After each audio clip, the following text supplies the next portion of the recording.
6, 5, 4, 3, 2, 1. The History with Jackson podcast. Hello and welcome to the History with Jackson podcast, the podcast where we bring up-to-date historical research to you in an accessible and digestible way. Hello everyone, welcome back to the History of Jackson podcast, and today we welcome author historian Helen Carr to discuss her fantastic new book, Sceptred Isle, A New History of the 14th Century. It's a fantastic cover, fantastic book, but how are you doing, Helen? I'm very well, thank you. No worries. I'm really excited to get stuck into this book, but I think the first question I want to ask, and I ask this for everyone coming on, what inspired you to write this book? So when I was working on my biography of John of Gaunt, which was published in 2021, what was the frustrating thing for me was that I was very much bound to his life, his timeline. And when you're working on biography, you often get drawn into little things that happen outside that person's life, but they had no real connectivity to it. And it can be frustrating because you have to put them to the side and not actually deal with them. And initially, the thing that really inspired me was a lot of the stuff that happened before he was even born. So before the Black Death, before 1348, before he was born 1340, the reign of Edward II, the Battle of Bannockburn, all of these major events that really influenced the 14th century and his experience of it going forward. But I couldn't really tell that story in any detail. So I wanted to look at the century as a whole and placing the Black Death right in the middle as this sort of apex moment of the century, and then everything changing after that. And it just sort of made sense to me on a very linear and storytelling level that I would tell the story from the accession of Edward II through to the deposition of Richard II, and then it kind of all fell in very nicely that these were two regicides as well. So it was kind of, a lot of horrible stuff, plague and war, sandwiched by two major regicides. It doesn't sound like a very good century for a couple of kings there. But you starting off with Edward II, and actually you look at idea of chivalry and Arthur and Edward I as well. How important is that idea of chivalry and Arthurian legend within this period? So Edward I is pretty into it. He popularises it, but it really reaches its absolute heyday with Edward III.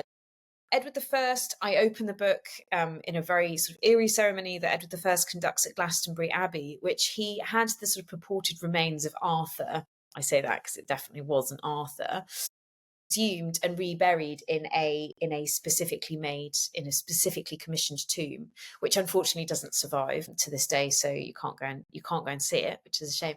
But he was obsessed with Arthur and the cult of Arthur, as many people were in this period. It was Arthurian legend was part of what people were imbibing from the literary culture of the time, and it was something that had been come over from Wales and Edward I.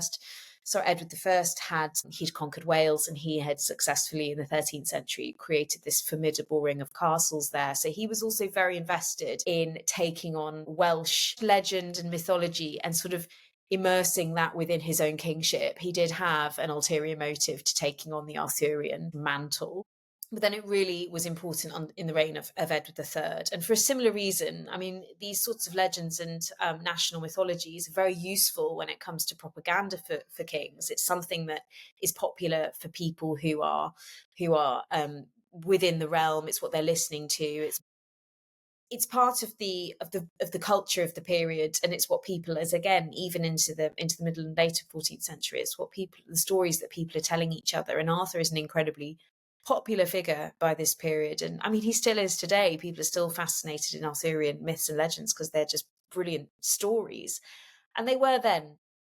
Yeah, for kings like Edward I and Edward III, a lot of it is also very useful propaganda for them when it comes to their own wars and their own agendas. It was particularly interesting looking at what you detailing the way that Edward III kind of adopted it as first as a prince and a king rising to power, and then as a king. But then within there's this relationship with the nobility, and the nobility playing along with this. The nobility seemed to be incredibly important and powerful within this time frame. Yeah, I mean, if you're a good king, you generally have the support of the nobility.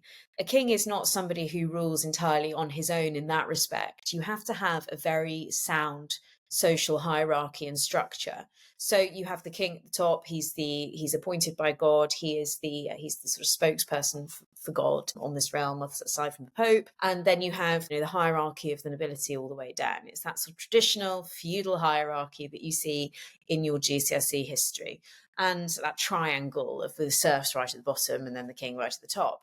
The thing is, it sounds ridiculous, but it was actually incredibly important to the stability of the realm, in particular in the Middle Ages and the 14th century. And there were only real major issues with the realm if the monarch was not getting on with nobility. We look back at King John, what a failure that was, and all the lands he lost in France. But he was also rubbing up all of his nobles the wrong way. That resulted in Magna Carta. You see that again with Edward II. Edward I, he generally uses the nobility to his benefits. They all seem to get on well. He knows how to treat them. He knows how to keep them busy. He knows how to keep them loyal. His son, Edward II, is just terrible at doing that, because what he does is he totally dismantles this traditional structure of power, because you don't just have Edward II, king at the top, and then the nobles going down beneath him. You have Edward II and then the guys that he really likes at the top with him, where he's sort of sharing his power and giving them privileges above figures like the Earl of Lancaster, who is his cousin and also has noble and royal blood pulsing through his veins. And people took that really seriously. How could you possibly elevate the squire Piers Gaveston over Thomas, Earl of Lancaster, and give him as much authority as the king himself? Piers Gaveston, Edward II's favourite, was appointed Custos Regni, which means keeper of the realm when the king is overseas, when Edward went off to France. That's basically kind of saying he's as good as king when I'm not there. And that's really going to rub up the nobility the wrong way, because part of good kingship is keeping that structure safe and sound and keeping everybody happy. And Edward III is totally aware of that. He watches the mistakes that his father made, and he's very good at making the nobility feel like they are a part of this elitist fraternity, like this kind of lads club that they all want to be a part of. And he's very successful in doing that. And in doing so, he manages to create incredibly strong borders. He manages to create an incredibly strong kingdom, and therefore enable him to go to war against France. That switching of the type of king, being good with nobles by being not good with nobles is really fascinating, because I saw in the way that you're writing it, it was almost being mirrored in France at the same time. Mm. But in another way, where the King of England's a feudal overlord is the King of France. So how is that relationship working? Yeah, it's like the age-old thing that really used to sort of irritate every king of England up until the 14th century. Basically, the worst thing for a king of England in the Middle Ages was to go and acknowledge that the King of France was your feudal superior. It's a thing that nobody wanted to do. And what happened was, every year they would have to go and pay homage for their lands in France. So at the time, before the Hundred Years' War, England had land in France, which had come from Eleanor of Aquitaine in the marriage between Eleanor and Henry II. And Aquitaine was this big portion of France which included the Duchy of Gascony as well. And this was incredibly important land for the English, because it generated a lot of revenue with the wool trade, but also it was their main wine supplier. So they needed this land. It was important. It was wealthy. And in order to keep it, they had to acknowledge that the King of France was their feudal overlord. He was the King of France, therefore King of Aquitaine as well. But the English king was holding that land in France in fief to the French king. So they had to go and bend the knee to the French king every year, which is something that nobody wanted to do. Every time they just kicked up a real fuss about it. Edward II really didn't want to do it, tried to send his son to do it. Nobody liked to be publicly humiliated and acknowledged that the French king was their superior. And then when you get a king like Edward III, who had the biggest ego, he had a big part to play. He was like, why am I doing this? Hell no, I'm not doing this, especially when this was the first Valois king. So he's saying, you shouldn't even be king in the first place. I should be king, because my mother was actually the rightful successor to the throne of France. But as her son, I should be claiming the crown after her father died. But instead, it went to her cousin. So Yeah, it all got very messy then, but it's something that no English king ever relished doing and caused all sorts of problems. I just found that relationship absolutely brilliant, and the way that they obviously you mentioned how trying to get around it, sending their children, even having their queens kind of trying to work around it. Yeah, But yeah. then, how But does that? in a way, though, if you think about it now, look at the major powers, right, in the global powers at the moment. Do you think somebody like Trump would acknowledge Putin and go and sort of bend, because you go on his knees and go, I really acknowledge that you're really powerful, or vice versa? It's all, a lot of it is to do with I wouldn't say humanity, because I don't think that's the right word, but character and powerful male ego. And a lot of it is to do with that. And it's just because kings were, it wasn't always political, is what I'm getting at. It's a lot to do with ego and character and reluctance and humility that's at play here, in the same way as you see that in major egos and major powers globally today. I think that's an important point, because I think we tend to ignore the role of ego and people's individual power within these international relations, because as you're saying, like, if you've been raised to be the man for 20 years, it's quite difficult to relinquish that. Yeah, there's a lot, and you see this a lot, and I'm sure we'll go on to talk about this with Richard II. I mean, there is a lot of power and ego that a king has. I mean, this is somebody who is born into royalty, who has been told their whole life, this is what you are, this is what you should expect to be. That is a lot of ego that is involved in that. You are wrapped in cotton wool from a very, very young age. You are told that you are there because you are divinely appointed by God. That's going to go to one's head. And so there is a lot of ego at play. And so when you're also doing that with other kings, it's a combination of politics and ethos, and this sort of this dynamic between powers who feel like they aren't there because of luck or ability, but because God put them there. And a God is the one who decides everything above anything else. So we have to kind of think of it on those terms, that this is also a very sort of spiritual right that they've been told from the outset that they are to be listened to and adhered to and revered and respected. So it becomes kind of it's understandable they lock horns when they're sort of doing that with somebody else who's been told the same thing. I mean, I've clashed with my brothers. Now I couldn't imagine doing it with people like that. But then, obviously, that with that there comes a level of expectation upon your shoulders, and each of these kings respond very differently to that expectation. Why do you think that is? I think, again, it comes down to personality and character, and it's just because just because it's a nature nurture thing, right? Just because you're told that you are going to be king, you're going to look at that job in a very different way. Some people were up to the task and the necessity to govern in a way that others weren't. Some people were more insecure. So if you look at a character like Edward II, you look at who his father was. It's no secret that Edward I was a real bully. Edward II was also raised with sisters. He didn't have any brothers roughly his own age. He did much later on with his father's second marriage, but they were much younger than him.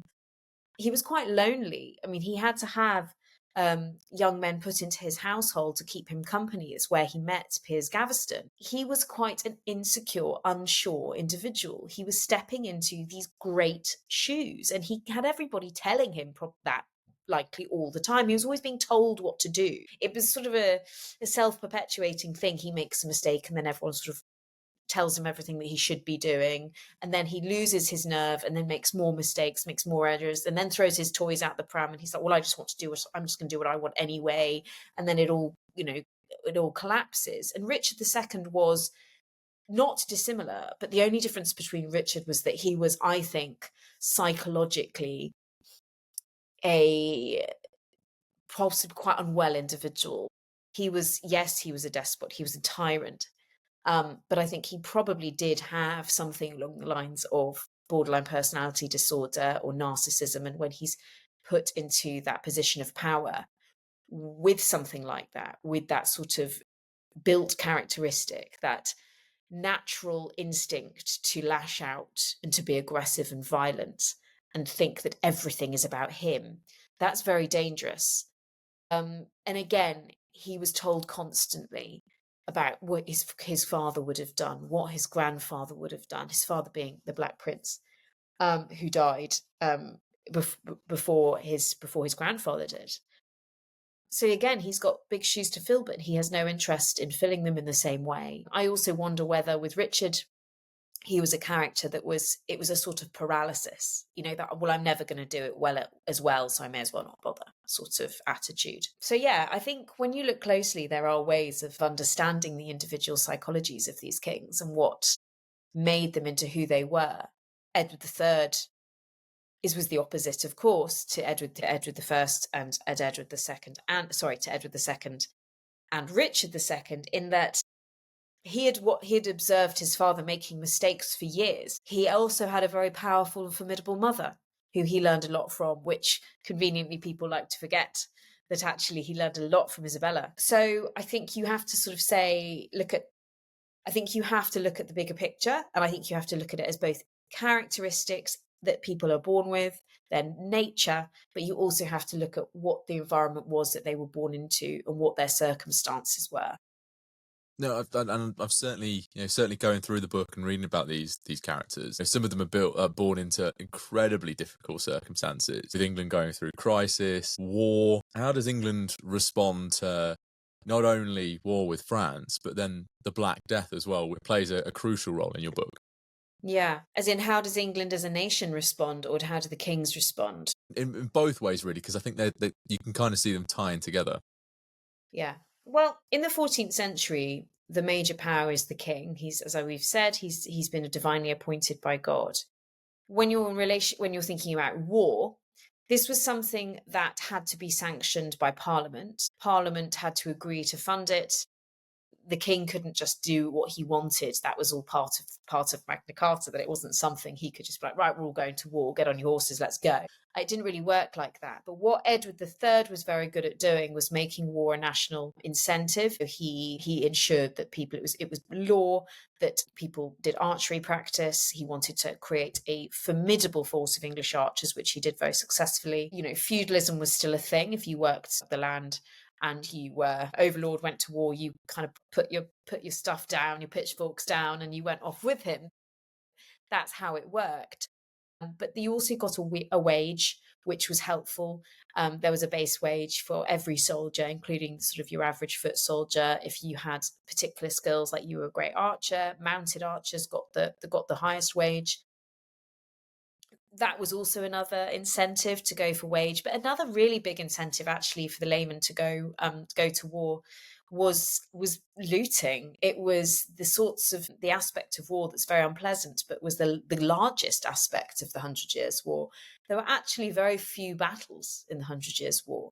You'd go because if you went pillaging through towns and villages where you're going to see very little resistance, you could get incredibly rich. You could make a lot of money just basically by stealing people's things. And so that was a huge incentive. And by and large, soldiers were allowed to do that as long as they did it within the rules that they were allocated at the time. So people were not against the idea of war. Obviously, there were some people who didn't see it as a good idea, particularly later on into the reign of Edward III. There's some wonderful literature of the time in a poem called Winner and Waster, and it talks all about how the king has sort of frittered away money on his expensive wars. And I think people later on started to see it as more of a self-indulgent thing, but initially, it felt like a national pride. Let's go and conquer France. And that Edward III, of all the kings, was very good at doing that and getting people to be involved.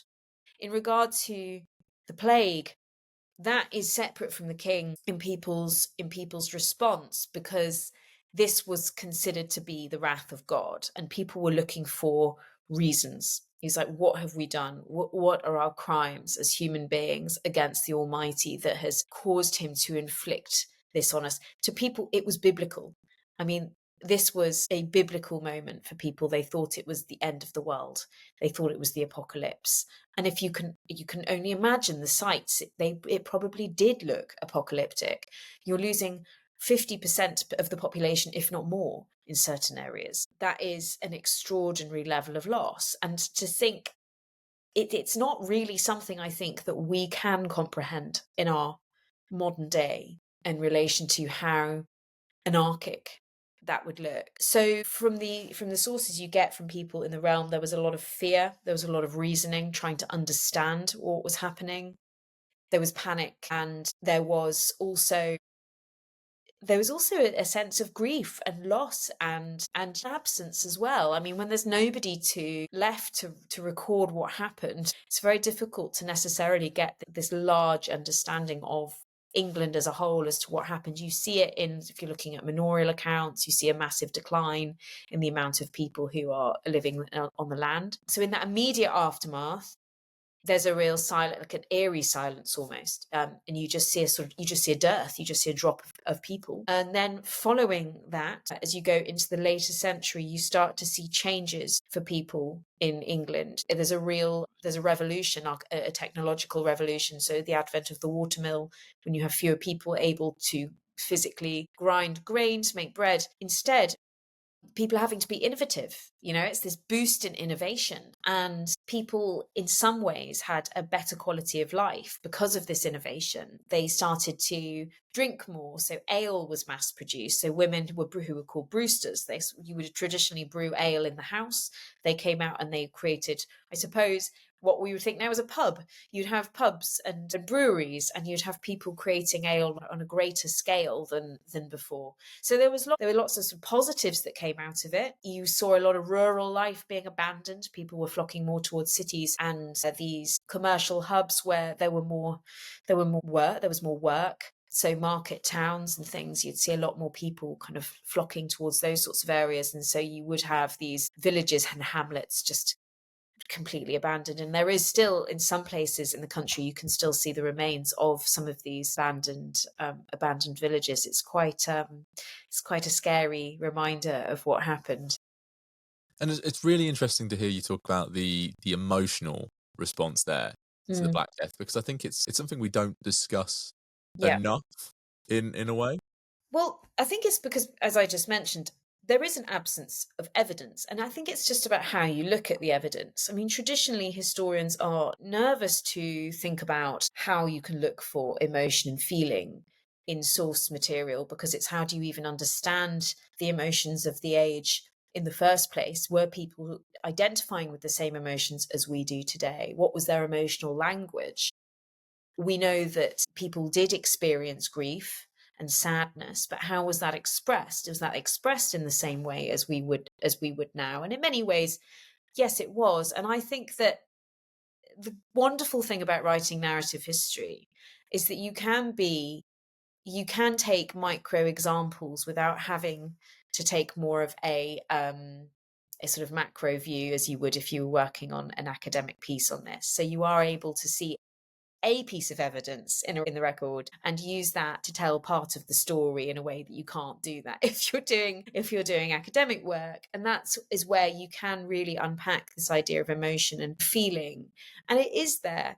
It's also how you read it. So, for example, one of the things that really rang out to me was there was an archaeological evidence actually in Cambridge. There's a church, St Benet's Church, which is in the centre of Cambridge, which was part of that parish, St Benet's parish.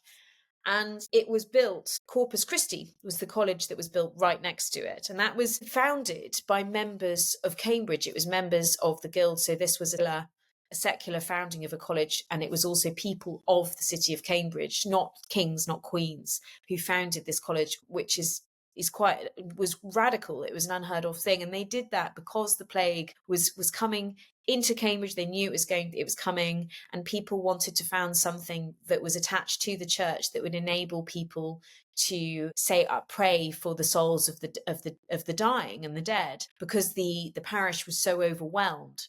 And so this college was founded. It was built slightly later, but it was founded. And next to the college and next to the church, St Benet's, there was actually a walkway that was created between the church and the college. And underneath that walkway was a burial pit. So there was a plague burial pit. So there were people actually not sort of hurled into a pit. They were stacked very graciously and very thoughtfully into this pit. and covered over. And then the idea was that the people of the college and the scholars and the townspeople, the guild members, would walk over that pathway from the church into the college. And it was this wonderful thinning of the space between life and death, that you're walking with the people who have walking with or over the people who have passed away. And it's almost this memento mori, it's this sort of in memoriam of these people who have died, but they are the reason for the creation of this college. And I think that actually, if you read that with a human lens, I think that's very powerful. I think it shows respect, and I think it shows feeling, and I think it shows massive consideration for one's parishioners. People who lived in your parish, people who lived in your vicinity, were not like the neighbours that you don't really chat to when you go out the door. You have no idea what their names are, as we are often now. These are people they're like family. These are people that you grew up with. These are people that will watch your children. For women, these might be people who even nurse their children. They are an extended family, and I think that they really mattered to each other. I think that really strikes at a misconception that we perhaps have about parts of the Black Death, where you just believe that they're stories and they're pits of people who've died from the plague, but there's no emotion within it. But then does that emotional response to death also extend to the response to the death of the Black Prince, because he's such a powerful figure? Yeah, I was supposed to say, I love the death of the Black Prince. I do, because I think actually, again, so much attention is paid to his military accolades and everything that he did in regard to Limoges or Poitiers. But I think that his death is fascinating. And one of the things that I found very interesting was reading and working on his will, because he was very, very specific about what he wanted. As people were often at the time, they took death and memory very, very seriously, and how they wanted to be remembered. The detail of tombs was extraordinary. Every single part of it was taken into consideration, which I find quite weird. It's just not something that we really consider now. We're so afraid of it. We don't think about how we want to be remembered, but that was a huge part of people's lives. How am I going to be remembered in this mortal world? And you really see that with the death of the Black Prince. And one of the things that was very important to him was that he wanted to be remembered as a soldier above all. And his tomb monument was pieced together as if it were a suit of armor. So it was piece by piece. And he literally says he wanted to be buried in the arms of war, in the suit of war, in the arms of war. I'm paraphrasing badly, but it was, I want to be buried as if I have fallen in battle, effectively. And he does look like that, and he has his helm, which is his hat that has this huge crest thing on top, and his shield and his surcoat hung up next to him, as if to display this was who I was in life. And he was buried in Canterbury Cathedral, which was a space that was spiritually very important to him and his wife, Princess Joan, and he used to go there a lot to pray at the shrine of Becket. So that is a very important part of Death to the Black Prince. But one part that I also find about his death that's interesting is there's this very small section in one of the sources which talks about the moment that he dies, and what you see as evidence of how people responded and how people grieved in this period. And it's so different to how people would expect, I think. We have this very Victorian, Dickensian idea of the past, and we imagine it's all very sort of chivalrous and downcast eyes. But it was the absolute opposite. It was messy, and it was noisy. There was wailing, and it was visceral. And I think that is such a wonderful glimpse into this world. And it's a very human glimpse. And it's something that humanity and being human is messy. It is visceral. And I think that often history is written without all of that. And so I found that such a wonderful opening. And I just read it closely. I mean, close reading is something we do a lot as historians, and you read it closely and you think about it, and you read it again and you read it again, and you ask questions of what you're seeing in the record. And for me, I took that as this was a very expressive grief. And I think that speaks volumes as to how much the Black Prince was loved by his family, the closeness of the family, but also how people responded to death. And it wasn't, we're just going to hurl our dead into plague pits and moving on, oh, it's all right, we'll have another child. I think people really did grieve very fiercely. And I think that puts in the context the void that he leaves after his death and the response to that, because he does leave such a big hole in the heart of England. How does the kind of administration, government kind of respond and move forward through Black Prince's death and actually Edward III's death as well?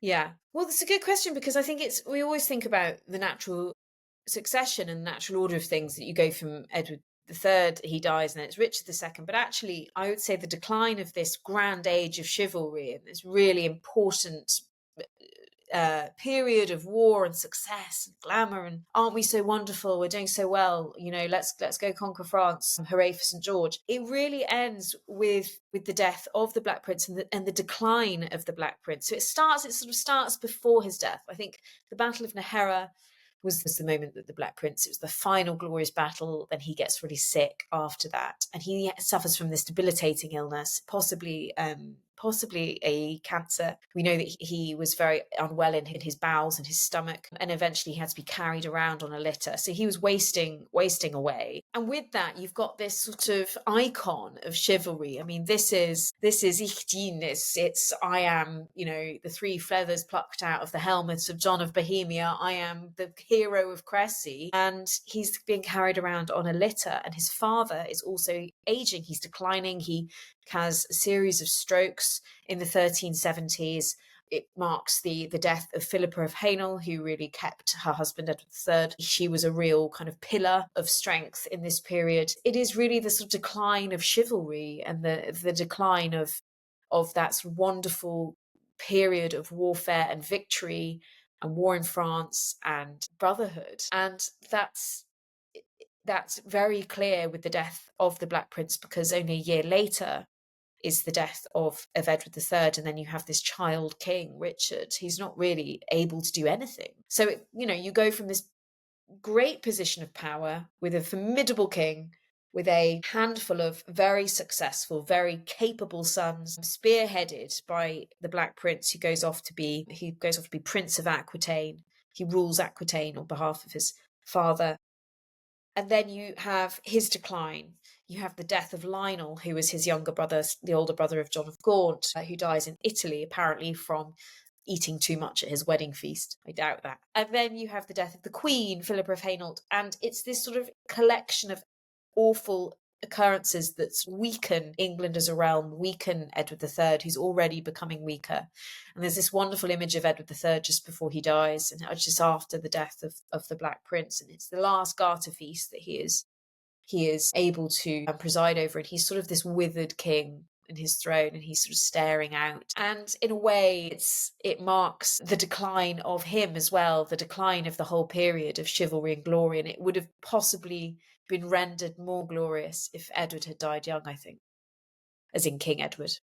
It is such a fascinating period, and that way of looking at it is just incredible, because I think you get the century kind of bookended by similar kind of themes as well. Yeah, of course. I mean, I think Edward II and Richard II, as I said before, are very different characters, in that Edward II was a very gentle man initially. He was quite kind, he was fun, he was super generous. I mean, if you look at his wardrobe account, it's like gift after gift after gift. He loved to give people gifts, and he kind of he was a bit of a man of the people. He just wanted to have some fun. And then he was sort of hamstrung by the really boring, sort of rigid Thomas of Lancaster, who was just basically a giant fun sponge, who was like, no, you can't do it, like all my ordinances, you've got to stick by my ordinances.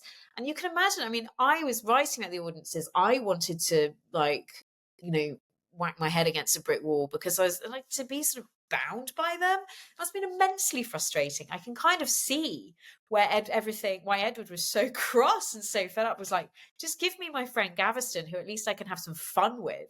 Not necessarily the sort of fun that people think. Well, I'm sure we'll come on to that. But But he was quite a nice guy. Everything went wrong for Edward II, really, when he allowed Hugh Despenser the Younger, who really was real baddie. When he kind of came into his close coterie, that was when it went really wrong for him, because he was quite an easily manipulated king. Richard, however, was just, as I've said before, I think he had some psychological difficulties, and I think that he had been told from such a young age how wonderful he was. He also was told how wonderful he was, but he was never given any power. The age that his father was winning his spurs at Crécy and fighting in the thick of the vanguard, Richard still had a council overseeing everything he did. He was incapable, and he knew that, but he wanted to prove himself. In an incredibly petulant and self-gratifying way, rather than through any ability to listen or to take advice. And I can see how both styles irritate the nobility. He's saying that Thomas there going, stick to my ordinances. Yeah. But then, Richard's nobility, sort of being like, come on, you need to. Yeah, pick up your sword, go and do what your grandfather did, go to war, come on, do what all the good kings have done. Yeah. They were. I mean, John of Gaunt in this period with Richard really comes out as an amazing character, because why I love John of Gaunt and why he was such a great character to write about in my first book was that he straddles that period between sort of, yay, chivalry, let's go to war, woohoo, Poitiers, we've captured John the Good, and he's like being paraded through the streets of London. Like, you can't make it up. You go to war, you capture the King of France and bring him back on a pony. It's like, or a war horse, sorry, the Black Prince was the one who rides the pony. It's this amazing spectacle that he grows up in. There's jousts, there's tournaments, there's practice for art, there's practice for war. There are, extraordinary festivities. You've got Edward III dressing up as a chicken just for fun, or a pheasant. That was ungracious of me. He was a pheasant, not a chicken. And then you have Richard, who won't do any of these things, who is just rude and petulant. And it's like anybody who has teenage children, and I loathe the moment mine become teenagers, which unfortunately I've got a long time to wait for, but it's like having that teenage angst, but that teenager being told that they are there divinely appointed by God, and actually you're the one who has to do everything that they say. I mean, I can imagine anyone listening to this with teenagers is probably squirming at that idea, because that would be horrendous. To have this absolute lack of any experience but being told you're in the wrong. So it's no wonder John of Gaunt just wants to go off to Spain, put his feet up, retire, rule a country, hang out on the coast. That'd be nice. I came out of this with a lot of sympathy for John of Gaunt. But then, the rest of the nobles try and, not the rest, some of them try and stand up to Richard. But obviously, when you've got that kind of petulant attitude, you're not going to respond well to that. No, I mean, so there are two parliaments in Richard's reign. You have the merciless parliament, which is the first one, which is when you have the Lords Appellant who get their way and they go a bit sort of snap happy, and they start executing all of Richard's closest friends. And what they do in this is they go a bit overboard. And it's that sort of two wrongs don't make a right sort of thing. And okay, Richard hadn't been behaving very well. Okay, he had some real idiots around him. Robert de Vere, who was, one of his favourite. He was rude. He was conceited. He really rubbed people up the wrong way. And he arguably did try to push Richard into doing awful things like arresting his uncles and having lots of people beheaded. But what they did was they went too far by executing a nobleman called Simon Burley, who was Richard's tutor, who was effectively his father figure. And Burley was innocent, and it was just immense cruelty. And Richard knew that. And so he eventually got his own back in what was called, very imaginatively, the Revenge Parliament, in which he managed to overthrow all of the three major Lords Appellant, that had rubbed him up the wrong way in the first place. And how did they react to that kind of revenge? Because I totally agree. I think they went way too far with executing Burley. So there's got to be that again. There's got to be that switch from them. As in how did they react? Yeah. The remaining ones, obviously. Right.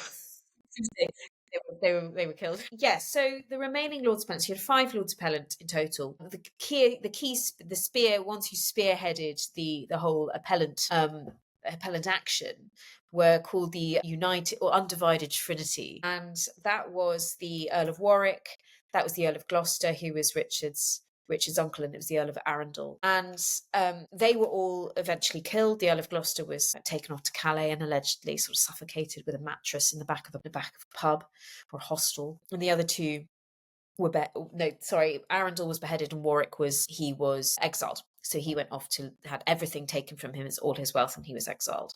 The other two were Henry Bolingbroke, who's John of Gaunt's son and Richard's cousin. So he is the future, if people know their English history, he is the future Henry IV.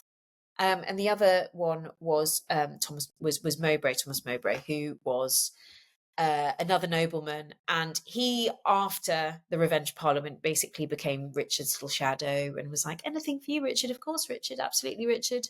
And became his best friend. He'd do anything. And actually, he was the one who probably executed the Earl of Gloucester. Bolingbroke, on the advice of his father, very wisely, was just basically like, just stay out of his way, stay out of the way.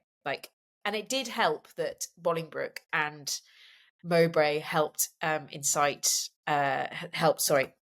it did help that Bolingbroke and Mowbray helped indict their fellow appellants during the trial and the Revenge Parliament. So, it did help that they were on Richard's side by that point. It effectively saved their own skin. But then nothing really went on until later on, when Richard decided to use the opportunity when it presented itself to get his own back against his cousin, but also Mowbray as well. And that came in the form of Mowbray and Bolingbroke, without too much detail because I'll go on for ages, with Mowbray and Bolingbroke basically having a big row. They fell out, and Richard said, right, well, this isn't going to be resolved. You're going to have a trial by combat, because it was all over. One of them being Mowbray being treasonous against Richard and him denying it, and Henry and Bolingbroke being very honourable and saying, absolutely, you're super treasonous, and I swear by it. And so they end up having this dual trial. It would have been a trial by combat, which means trial to the death. And in the end, for those who know their Shakespeare will know that quite rightly, Richard, right to the moment where they were about to start the duel, said, no, stop, you're not going to do it. And he ends up exiling both of them, which is all very convenient for Richard, because this is very close to the death of John of Gaunt, and John of Gaunt happens to be the wealthiest man in the country. Therefore, his son was set to inherit everything that he had. And he exiles both of them. Gaunt dies, and then he says, well, actually, Henry, you're exiled forever, and I'm taking all your cash. So yeah, which, it doesn't go down very well for Henry. And this is also at a point where he might have gotten away with that if he had not irked a lot of the other nobility, if he not was generally behaving like a massive tyrant and using all of his sort of personal bodyguard to go around doing whatever the hell they wanted and what he wanted. So people were furious, government were unhappy, everyone was generally unhappy. And so somebody appeals to Henry and says, save yourself with manhood, make the right decision, don't let this happen. And he has no choice. He either concedes, losing the entire Duchy of Lancaster and seeing his father's memory just completely destroyed, or he fights for it, and that's what he chooses to do, and he wins.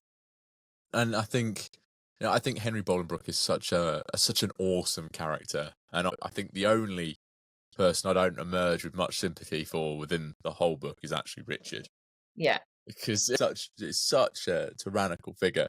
But I think that's the right place now, Helen, to ask you a final fun question, as do for all guests. Now, you're also doing a PhD. Yeah, I mean, I haven't been, but yeah, I've been doing a long time part-time PhD, which is taken a long time, but I'm getting there now. And yeah, it's been kind of a long time in the making. Well, you seem like you enjoy this period so much, so I don't think. Yeah, but what's your top PhD tip? Because I know a lot of people listening to this would be about to start there or thinking about it, and hearing from someone like you would be really insightful. I think a lot of people really struggle with the idea of whether to do a PhD or not, and I would say that there are different reasons to do one. If you think that you are going to get a job where it's going to give you more kudos or give you the accolade, I would say that's not the reason to do it. I would say that if you want to do it because you have a really great idea and you want to expand your ability and your training as a historian, then that's a great way to do it. And that's a great way to see it. And it's not something that you can just do really quickly and just... It takes time, it takes thought, it takes space. The thinking time is very important. The reading time is very important. My top tip would be to not rush. It's never going to be there's never going to be a perfect way of doing it. Read widely, and that's way outside of your subject. We'll learn how to write well. I think that's really important. And I would also advocate people maybe thinking about doing it part-time, because it's very hard to just do it unless you're very, very lucky. And actually, there are many ways of doing a PhD part-time. It's a lot more flexible than people think it is. And people always talk about how hard writing a PhD is. I can tell you, writing books is far lonelier. So if you think you can sort of skip the PhD and just write some books instead, it's a lot more lonely. And what you do get with a PhD is just this wonderful ability to work with a supervisor and learn from somebody who is extraordinary. I'm fortunate to have an amazing supervisor. She's fantastic. And I think maybe the reason I'm dragging my heels so much is because I don't want to let her go. So if I could be a perpetual student with it, I think I probably would be. So yeah, that would be lots of different pieces of advice with doing it. But there is no linear perfect way to do something. And I think you just have to make it work around what your life looks like and be okay with that. And don't worry about how other people are doing it. I think that's a really, really lovely answer. And thank you very much for sharing that with us. It's okay. And then obviously we've covered 100 years in, a far shorter time than we could have done. So where can people get a copy of Sceptred Isles when it's out? So it comes out on the 29th of May, so it should be in bookshops around there. So you can get a copy in any good bookshops, or any bookshop really, I hope. All of the major ones, Waterstones. You can also get it online. You can pre-order it now. It's available to pre-order, and then it'll be sent to you probably even just before it comes out, so you could be an early recipient. So yeah, anyway, it's pretty easy to find. And I'm doing lots of events as well, so there's lots going on in the next few months. Oh, fantastic. Well, I'll make sure there's a link for it in the description below so people can get a copy. But then if they want to keep up to date with you and your work, where can they go? I do Instagram, reluctantly, but I do it. I very enjoyably and less reluctantly do Substack. So I'm always doing things for my subscribers on Substack and Q&As and things like that. So there's lots of articles and pieces that things I want to write about tend to go on my Substack, and any ideas I have, and it's a nice little community on there, so that's a good one. But also everything I do is on Instagram. I've kind of left the Twitter sphere. It's too much to think about, to be honest. Yeah, I don't blame you. I don't blame you at all. Yeah, so I'll make sure they're in the description as well, so people go and follow you and keep up to date with your Substack. But thank you very much, Helen. Thank you very much for having me. 10, 9, 8, 7, 6, 5, 4, 3, 2, 1. The History with Jackson podcast.